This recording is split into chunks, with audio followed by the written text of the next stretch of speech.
I'm Beck, and I'm a trans guy.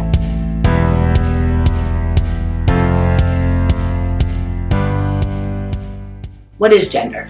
Gender for me is how I identify internally, how I live in the world, who I am, and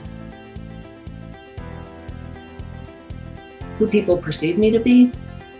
But mostly it's about who I believe I am.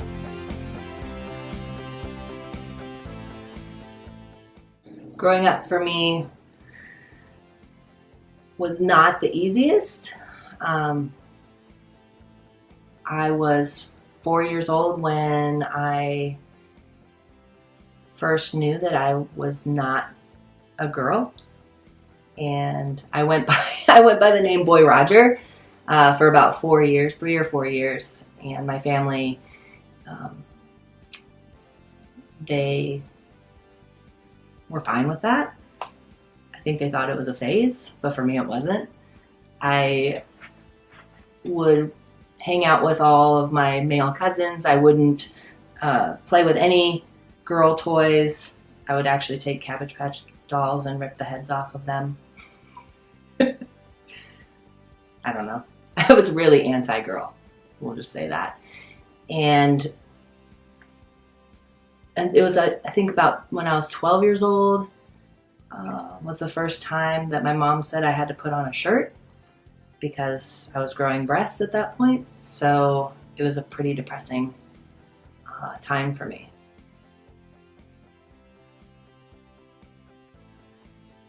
Did I ever identify as female? I guess so, because that's what everyone identified me as.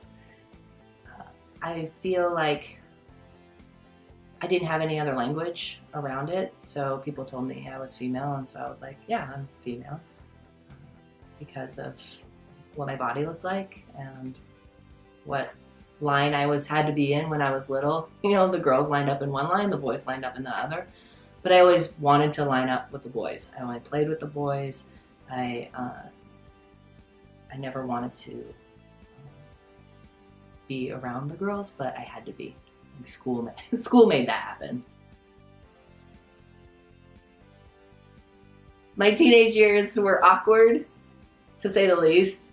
My teenage years started with having to put a shirt on.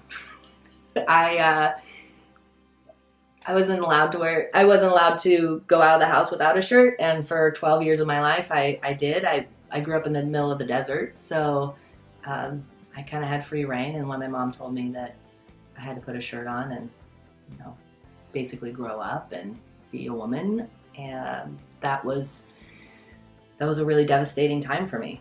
And hormones kicked in, and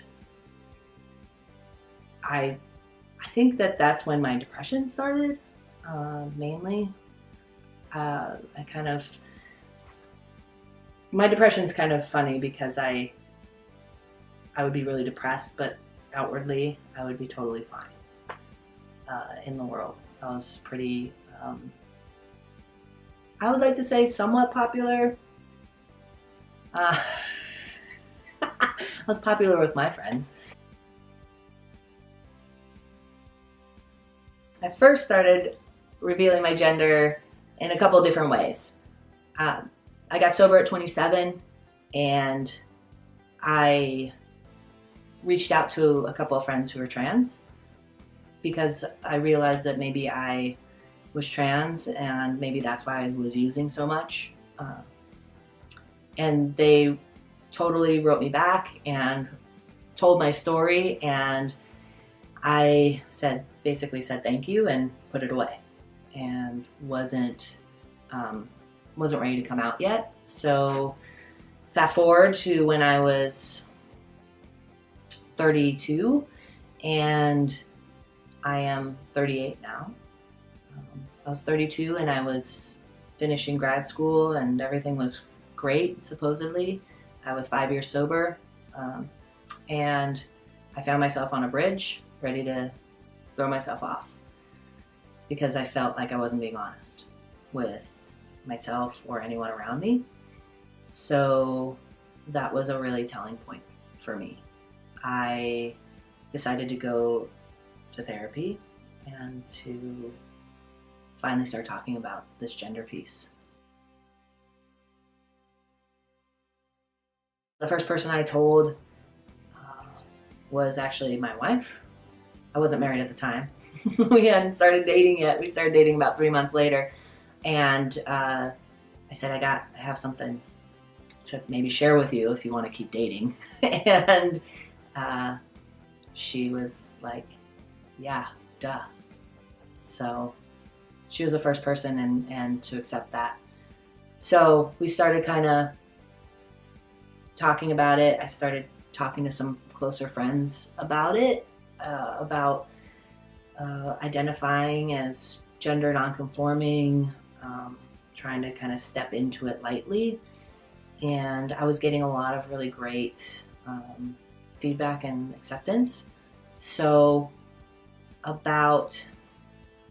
was now 36 years old, I started hormones and started to kind of take that to the next level, my transition to the next level, get more comfortable. And that was, like I said, I'm 38 now. The research that I did to figure out about transitioning was really online. Google's an amazing tool. YouTube is an amazing tool. And I really just started watching videos, and that's really what I did.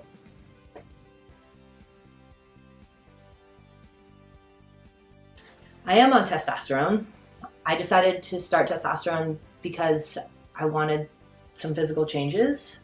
Not all of the physical changes, but I wanted some. And it was a hard decision because I had been sober for a long time and I didn't want to put anything in my body that I didn't know. So I wavered back and forth for quite a while. I actually held on to my prescription for over a year. Then I had to go back to the doctor and get a new prescription because they don't allow that. So, but it was scary for me, and I didn't know what was going to happen, and if I was going to, lose my hair, break out in acne, gain a lot of weight, all the things that I was fearful of. Testosterone has affected my body I feel pretty significantly. I mean, my voice has dropped. I actually had a really high-pitched voice. It hasn't dropped enough yet, but it's getting there. It also has, my muscle growth has increased, and I probably gained about 20 pounds, which I wasn't really prepared for. But it makes me feel more confident, and I feel like I stand up taller, like physically. So in a physical aspect, I stand up taller. I'm able to kind of lift my head a little bit higher. I really like the scruff that I'm getting. It's still not fast enough, but it's coming in. And also, I also changed my hair line, which kind of freaks me out a little bit, but my hairline is back further. I'm trying not to obsess over that and the losing hair, because it's one of my fears is going bald. I guess if I go bald, as long as I have a beard, I'll be okay. But I definitely have a lot of hair growth. So, but that doesn't bother me at all. I feel it actually makes me feel better and more confident in myself. The negative side effects of testosterone, for me, and everyone's different, but for me, before I started testosterone, I was really emotional, and I feel really in touch with my feelings.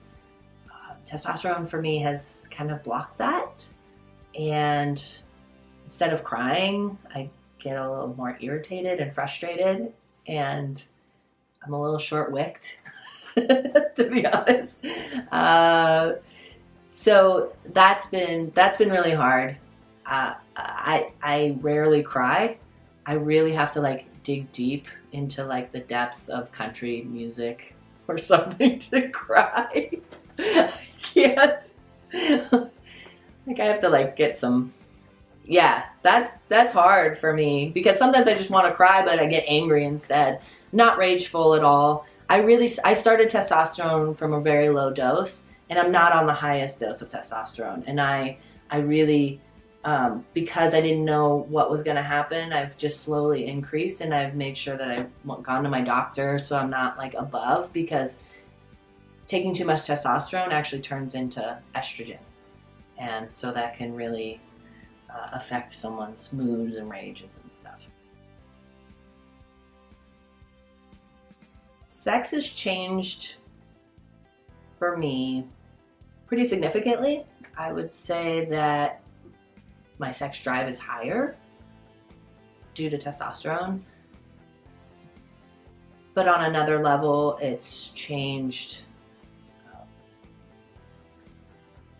My orientation has shifted a bit, and identifying for so long as a lesbian, I and only finding women attractive, I feel like my attraction towards men has increased, which is weird. And it's not, sometimes I figure, like, I don't know if it's like I want them or I want to be them. So I'm trying to find that balance. It's like, yeah, that guy's really hot, I want his beard, or do I want him? So so that has been quite the change for me in my relationship, and talking about it openly, and has been difficult.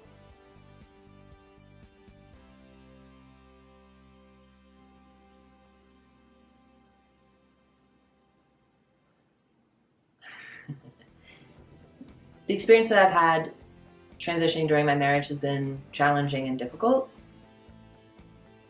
When with testosterone and not having emotions, it's just been a battle to know her again from this point of view. And we have had significant conversations about how we're going to live our life, and from a lesbian, queer identified couple to us now. And the more changes I go through, the more we're seen as a heterosexual couple. And for both of us, or for me, that's been very difficult.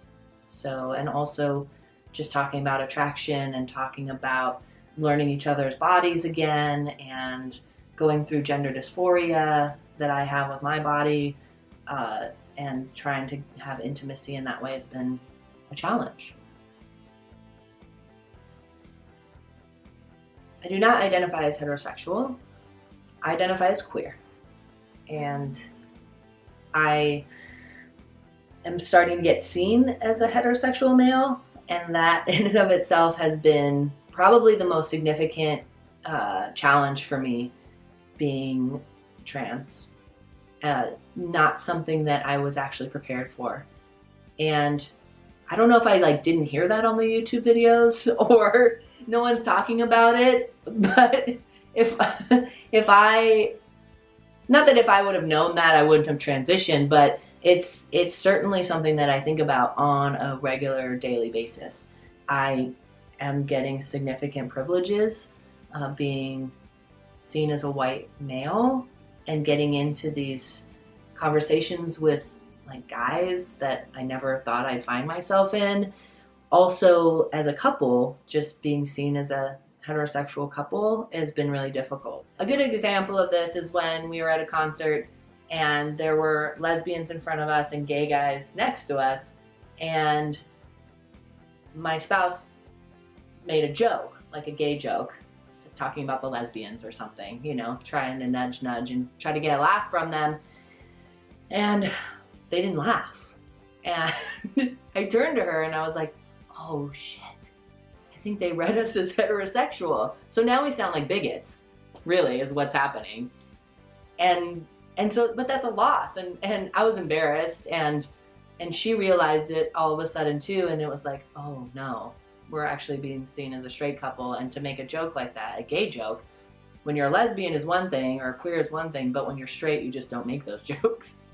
We did not rectify with the individuals, even though I just wanted to scream like, I'm trans, it's cool, like we're queer, and that didn't happen. I just walked away. And that was the first experience. So now I feel like if we come upon that experience again, I'm gonna have to like out myself as trans and say, no, we can make those jokes. It's okay. We're one of you too. The experience coming out to my family has been a challenge. Not so much of a challenge. So I came out to them via letter, via a postal letter, not email, because I wanted them to have it in hand so that they can not respond immediately. When I came out, I wrote a letter to my brother, my mom, my sister, my dad, and a couple of cousins and aunts and uncles, just to let them all know. For some reason, I sent it on a holiday weekend, so no one responded until like a week and a half later, because they didn't get it. And I was freaking out, like, mind you, I was freaking out that no one responded. So I was thinking, great, this is what I thought, of course.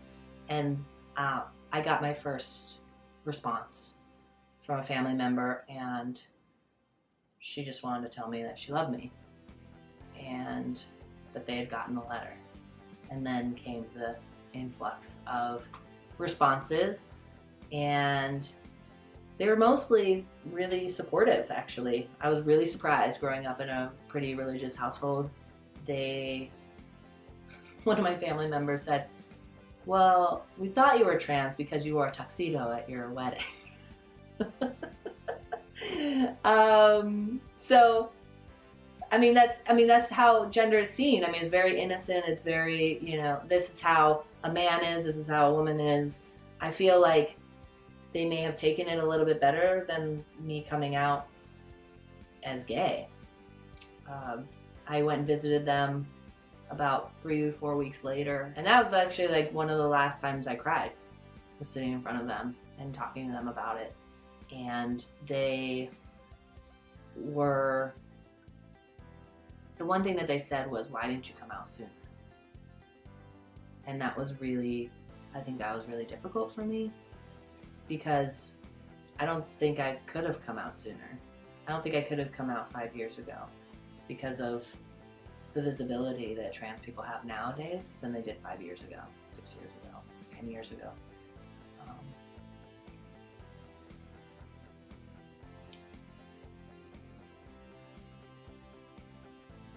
My mom said to me when we were talking in a family meeting that she recognized when I was about 4 or 5 that I was different, and that there were no words for being transgender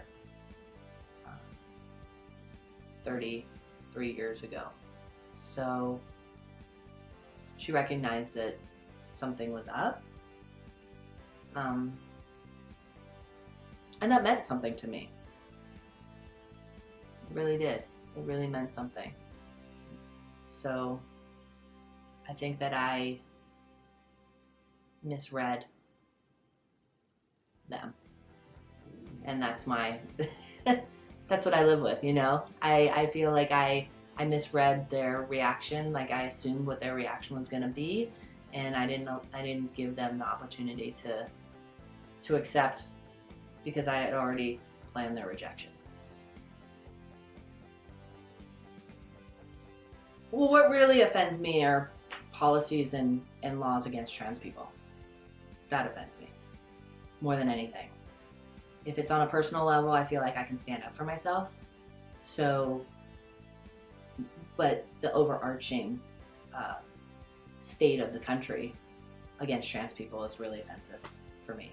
And I think I internalize that. And so when I get shameful about myself, it really has to do with these policies and government agencies. And when I hear about trans people getting killed, and whether that's offensive or sad, it makes me angry. So that's where most of the offensiveness comes in. As for family and friends, family, I don't really talk too much about my transition. They just would rather, they're Catholic, they would just rather say, okay, great, and we're not going to talk about it. But my friends really want to talk about it, and my friends really want to ask questions. I am constantly answering questions, especially from men, about what's happening. And I welcome that, as long as it's a conversation that we can have openly and honestly. And what I see happen with that conversation is that a lot of people open up about their sexuality and their gender and what's happening for them and their relationships. I think I just opened those doors for the conversation. So I welcome it. I welcome the conversation. I feel like this is going to be a question that maybe some trans people will be like, fuck you, now everyone's going to ask this. I am not opposed to people asking me about my transition. That includes what's happening underneath my clothes. As long as we're in conversation about it and it's relevant to the conversation. If someone were to walk up to me on the street and ask me about it, that's something that I would be opposed to. If it's a conversation with someone who is thinking about transitioning, has questions, or if it's a friend, then I don't really have any opposition to it. Again, it has to be relevant. It's not like, hey, how you doing? What's your genitalia like?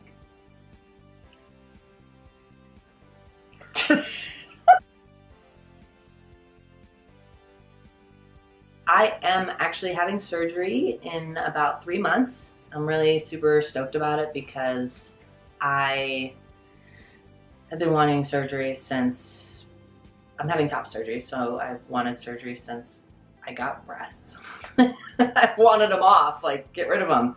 Actually, when I was considering transition in the early stages of my transition, my therapist asked me if I could change anything, what would it be? And I was like, cut them off, I'm done.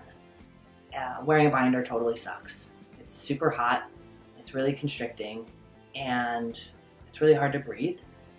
And I feel like it's something I have to do because there's no way I'm gonna go without one. So I have been saving money, and I've had to save a significant amount of money to get surgery, so that's happening soon, and I'm really excited about it. As for bottom surgery, that's not really something that I feel the need to have at this point in time in my transition. Who knows what tomorrow will bring. I think surgery in general is difficult, but there have been more medical advances for trans women than trans men. But they're getting better. Trans male surgeries, bottom surgeries are getting better and better every year. It's just, it's not as well known, well documented as surgery for trans women. So, and it's a way more invasive. So when you transition to have a penis, when you have surgically, when you have you have to stretch the urethra. There's more danger involved. There's stages of surgery that have to happen. Skin grafts from your arm in order to make the penis. And I mean, though a lot of guys get it, I just don't feel like taking that risk.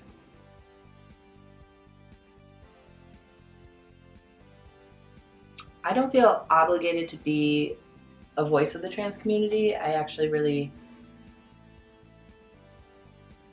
feel like it's my path, and I was set on this planet to help people, and so that is why I've taken just such a loud stance about helping trans people get what they need, get the services they need. What I do for work is I help clinicians and therapists and treatment centers understand the trans community better.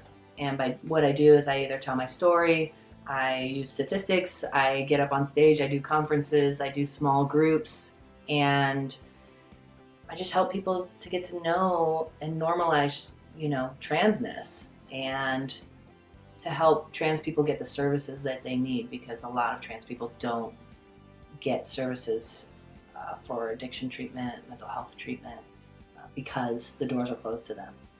And so what I do is I help facilitate those conversations and open those doors. Being trans is a small part of a bigger puzzle for me. It doesn't define me. It's something I'm really proud of. It's who I am. It's the essence of what I do. But I'm so much more than being trans. I'm an advocate. I'm a partner. I'm a son. I'm a friend. And I think being trans is it's a really cool part of me, but it's not everything.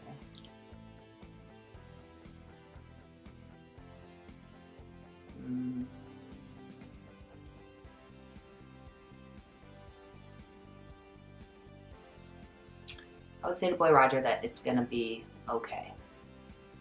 That your life is gonna take you on this crazy journey that you never thought you would be on. You never thought you would be talking about your life on film. You never thought you would be standing up for your community. And one thing that I used to do is I used to stand up for the trans community, and I was really standing up for myself. They want to know about sex. No matter what conversation that you're having, sex is always what people want to know about across gender. Is this where I say I'm a power bottom? All trans people have sex different ways, and sometimes that people think that because I have gender dysphoria that I'm not okay with my body, and that's completely not true. I feel like sex for me has gotten better the more in my body I am, though I struggle sometimes because I still haven't had top surgery. I'm still not totally comfortable in that aspect. Sex for me has been more intriguing, and so I think that it also brings up the idea of being a man and being masculine and being dominant, and do I have to be dominant? And I've never been dominant in the bedroom. It's just something that has never, and that hasn't changed. My sex drive has definitely gone up. I think that most people want to know about sex, but they want to know that it's uncomfortable, and it's not uncomfortable. And I'll speak for myself, but having sex is a totally comfortable, natural act, and I think that people do project their uncomfortability on my sex life, and my sex life is just fine. Go deal with your own sex life. Like a lot of guys, they think, oh, how can you be a guy without a penis? And it's like, well, I have plenty of penises to choose from. I am completely comfortable having sex with the parts that I was born with, and those have changed through testosterone a little bit, but it's not like I just grew a penis overnight or anything like that. I feel like I can be super comfortable and receive sex and give sex. So to parents, I would say to them to just love your kid. I think that parents ultimately just want their kid to be happy and healthy, so let them be happy and healthy. And if they're transitioning, get your own help around it. If they are identifying as a different gender, let them play with gender.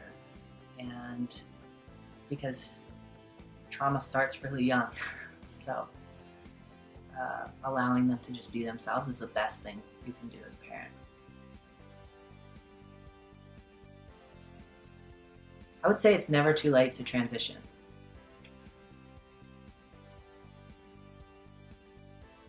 The future for me at this point feels immense. I think that what has brought me to this point has been recovery, has been standing up for people, and has been just kind of putting one foot in front of the other, and doors have opened for me. My hopes are to eventually open up a treatment center or treatment centers and sober livings for trans people, for LGBTQI people to feel comfortable in themselves and get sober. Because for me, getting sober was the most important part of this whole journey. And I think that I want to give that and help other people to get that too, because queer people and trans people are so amazing and they have so much life to give. And I just see so many of us like losing it to drugs and alcohol and mental health. And so if I can help in that way, that's really what I want to do. And I believe my path is taking me that way. I'm just like on a forward movement. So.